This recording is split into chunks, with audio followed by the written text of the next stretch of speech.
प्रिय विद्यार्थियों, हमने पहले वीडियो में एक बंद अर्थव्यवस्था में आय के चक्रीय प्रवाह पर चर्चा की थी।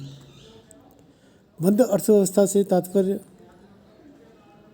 होता है जिसमें घरेलू क्षेत्र, व्यापारिक क्षेत्र तथा सरकारी क्षेत्र, इनके अंतर्गत आय का चक्रीय प्रवाह किस प्रकार चलता है, चित्रों के माध्यम से हमने इन सब पर चर्चा की थी। आज हम चर्चा करेंगे 4 क्षेत्रीय प्रणाली या खुली अर्थव्यवस्था में चक्रीय प्रवाह, circular flow in a 4 sector system. एक खुली अर्थव्यवस्था में जिसमें एच, बी तथा जी के साथ विदेशी क्षेत्र एफ को सम्मिलित करते हैं, जिसके कारण उत्पन्न होने वाली निम्न बातों पर ध्यान देना आवश्यक होता है।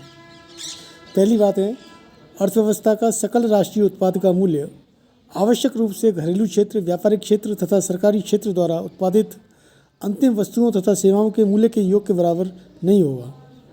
ऐसा तभी होगा जब कुल निर्यात बराबर कुल आयात। वस्तुओं तथा सेवाओं का निर्यात चक्रीय प्रवाह में अतिरिक्त आय प्रवाहित करता है, जबकि दूसरी ओर आयात चक्रीय प्रवाह से आय की निकासी है। घरेलू अर्थव्यवस्था द्वारा विश्व के शेष देशों में तथा शेष विश्व के देशों द्वारा घरेलू अर्थव्यवस्था में विनियोग किया जाता है। यदि शुद्ध घरेलू विनियोग विश्व के शेष देशों से अधिक है तो चक्रीय प्रवाह से आय की निकासी होगी, और यदि स्थिति इसके विपरीत है तो चक्रीय प्रवाह में आय प्रवाहित होगी। नेक्स्ट बात है, घरेलू क्षेत्र द्वारा शेष विश्व को किया गया हस्तांतरण भुगतान, ब्याज, लाभांश जो विनियोग में शामिल नहीं होते, चक्रीय प्रवाह से निकासी है, जबकि शेष विश्व द्वारा घरेलू अर्थव्यवस्था में किया गया हस्तांतरण भुगतान चक्रीय प्रवाह में अतिरिक्त आय का डालना है। उपरोक्त बातों के अलावा 4 क्षेत्रीय प्रणाली में एक और बात ध्यान में रखनी आवश्यक है कि क्षेत्रों एच, बी तथा जी तथा एफ के बीच परस्पर कौन कौन से प्रभाव होते हैं तथा एफ के संबंध में व्याख्या करते समय यह मान लिया गया है कि एच का प्रत्यक्ष संबंध एफ विदेशी क्षेत्र के साथ नहीं है तथा एफ का संबंध केवल बी तथा जी से ही है। चित्र में एच, बी तथा जी तथा एफ के बीच वस्तुओं, सेवाओं तथा मुद्रा का किस रूप में तथा किस प्रकार प्रवाह होता है, यह सांकेतिक तीरों की दिशा से सुस्पष्ट हो जाता है। चित्र में हम देख रहे हैं कि जी सरकारी क्षेत्र से एफ विदेशी क्षेत्र की ओर प्रवाह के रूप में निर्यात, आयात के लिए भुगतान, विदेशों में विनियोग, हस्तांतरण भुगतान आदि प्रदर्शित हैं, जबकि विदेशों से अंतर प्रवाह के रूप में निर्यात के लिए भुगतान, हस्तांतरण भुगतान, आयात, विदेशों से विनियोग आदि प्रदर्शित हैं। ठीक इसी प्रकार की मदें बी तथा एफ के बीच बहिर्प्रवाह तथा अंतर प्रवाह के रूप में प्रदर्शित हैं। चित्र में एच तथा जी, एच तथा बी एवं बी तथा जी के बीच भी परस्पर प्रभावित होने वाली मदें भी सम्मिलित हैं। हम आय के वृत्ताकार प्रवाह को बढ़ाने वाले तत्वों पर चर्चा करेंगे।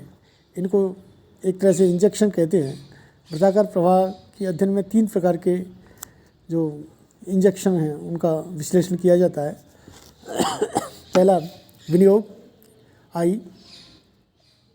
उत्पादन प्रक्रिया में प्रतिवर्ष टूट फूट होती रहती है, अतः अर्थव्यवस्था की उत्पादन क्षमता बनाए रखना या उसमें वृद्धि के लिए विनियोग किया जाता है। यदि वर्तमान उत्पादित माल के स्टॉक अथवा इन्वेंट्री में वृद्धि हो जाए या पूंजीगत माल में वृद्धि, मशीनों व कारखानों का भवन में वृद्धि हो जाए तो उसे विनियोग कहते हैं। इस प्रकार विनियोग से आय प्रवाह बढ़ता है। नेक्स्ट है सरकारी व्यय। जी सरकार अर्थव्यवस्था में आर्थिक व सामाजिक ढांचे की व्यवस्था करती है तथा सार्वजनिक वस्तुएं जनता को उपलब्ध कराती हैं। इसमें सरकारी व्यय बढ़ता है। सड़कें, संचार, जल, स्कूल, अस्पताल, पुल, पार्क, सुरक्षा व्यय, न्याय आदि पर व्यय सरकारी व्यय कहलाता है। इस व्यय से आय का सृजन होता है। नेक्स्ट है निर्यात, एक्स। निर्यात करने से वस्तुओं से विदेशी मुद्रा को अर्जित किया जाता है। परिवार, फर्में तथा सरकार तीनों मिलकर विभिन्न किस्म की वस्तुएं व सेवाएं प्रतिवर्ष विदेशों को निर्यात करती हैं। इससे आय प्रवाह में वृद्धि होती है। अब हम चर्चा करेंगे आय प्रवाह को घटाने वाले तत्वों पर। इनको रिसाव, लीकेजेज कहते हैं तथा आय प्रवाह को कम करते हैं, जो इस प्रकार से हैं। पहला है बचत। ऐस सरकार, परिवार तथा फर्में सभी अपनी आय से बचत कर सकती हैं। यदि इन बचतों का वित्तीय संस्थाओं के द्वारा फर्मों व सरकार को उधार देकर विनियोग कर दिया जाए तो आय प्रवाह स्थिर रहता है, परंतु इनका विनियोग नहीं होता है तो आय प्रवाह घटता है। नेक्स्ट कर, जिसको हम टी से इंडिकेट करते हैं। आजकल सरकारें फर्मों तथा परिवारों पर कर लगाती है। कर से आय का कुछ भाग परिवार व फर्मों से सरकार की ओर चला जाता है। यदि सरकार संपूर्ण कर आय को सरकारी व्यय के रूप में खर्च कर देती है तो आय का प्रवाह स्थिर बना रहता है, परंतु कर आय की तुलना में व्यय कम होता है, जो आय प्रवाह में कमी आती है। नेक्स्ट आयात। एम, विदेशों से यदि परिवार, फर्में तथा सरकार आवश्यक वस्तुओं व सेवाओं का आयात करती है तो बदले में इन्हें भुगतान करना पड़ता है। इससे घरेलू आय कम होती है। यदि परिवार व फर्में अपनी सारी आय आयातों पर खर्च कर दें तो घरेलू आय शून्य हो जाएगी। आयातों व निर्यातों के बराबर होने से आय का प्रवाह स्थिर रहता है। इस तरह से आयात आय के वृत्ताकार प्रवाह को कम करते हैं। इसको हम निम्न प्रकार से समझ सकते हैं। यदि आई विनियोग, जी सरकारी व्यय तथा एक्स निर्यात ये बराबर हैं बचत, कर और आयात के, तो आय का वृत्ताकार प्रवाह स्थिर रहेगा। दूसरे, यदि I plus G plus X greater than S plus T plus M हो तो आय का वृत्ताकार प्रवाह बढ़ेगा। और यदि I plus G plus X less than, ये कम है किससे, S plus T plus M से, तो आय का वृत्ताकार प्रवाह घटेगा।